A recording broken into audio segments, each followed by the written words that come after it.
कोल्हापूर शहरातील अनधिकृत नळ कनेक्शनसह अनधिकृत लॉजिंग आणि दुकानांवर कठोर कारवाई करावी असे निर्देश महापालिकेचे आयुक्त डॉक्टर राजेंद्र भारुड यांनी दिले।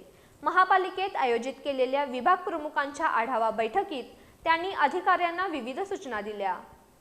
कोल्हापूर महापालिकेच्या हद्दीतील अनधिकृत अतिक्रमण हटवण्यासाठी सर्व विभागांनी आज समन्वयाने राबवलेल्या कारवाईचे कौतुक आयुक्त डॉक्टर राजेंद्र भारुड यांनी केलं।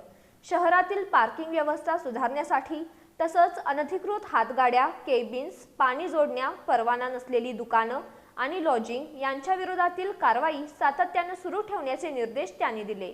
महापालिकेच्या छत्रपती ताराराणी सभागृहात झालेल्या विभाग प्रमुखांच्या आढावा बैठकीत आयुक्त डॉक्टर राजेंद्र भारुड यांनी शहरातील विविध विकास प्रकल्प, पाणी पुरवठा, कर वसुली, अतिक्रमण निर्मूलन, शिक्षण, उद्यानं आणि सुरू असलेल्या विकास कामांचा त्यांनी सविस्तर आढावा घेतला।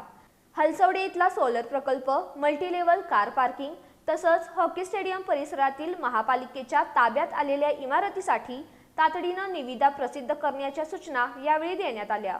पाणी पुरवठा विभागानं गळती दुरुस्तीसोबतच अनधिकृत पाणी जोडण्यांविरोधातील मोहीम अधिक तीव्र करावी, पाईपलाईनला जोडलेल्या मोटारी जप्त कराव्यात, तसंच शहरातील गळती दुरुस्तीसाठी वार्षिक एजन्सी नियुक्त करण्याचे निर्देशही आयुक्तांनी दिले। परवाना न घेता सुरू असलेली दुकानं, लॉज, मिळकती सील करण्यासाठी घरफाळा आणि परवाना विभागानं संयुक्त मोहीम राबवावी। अधिकृत फेरीवाल्यांना GPS आधारित QR ओळखपत्र देण्याच्या सूचनाही त्यांनी दिल्या। परवाना आणि अग्निशमन विभागानं संयुक्तपणे लॉजिंग तसंच खाजगी क्लासेसची तपासणी करून विनापरवाना आस्थापनांवर सीलची कारवाई करण्याचे आदेश त्यांनी दिले। यावेळी अतिरिक्त आयुक्त रविकांत आडसूळ, शिल्पा दरेकर, उपायुक्त प्रितोष कंकाळ, किरण कुमार धनवाडे, सहाय्यक आयुक्त स्वाती दुधाने यांच्यासह अधिकारी उपस्थित होते।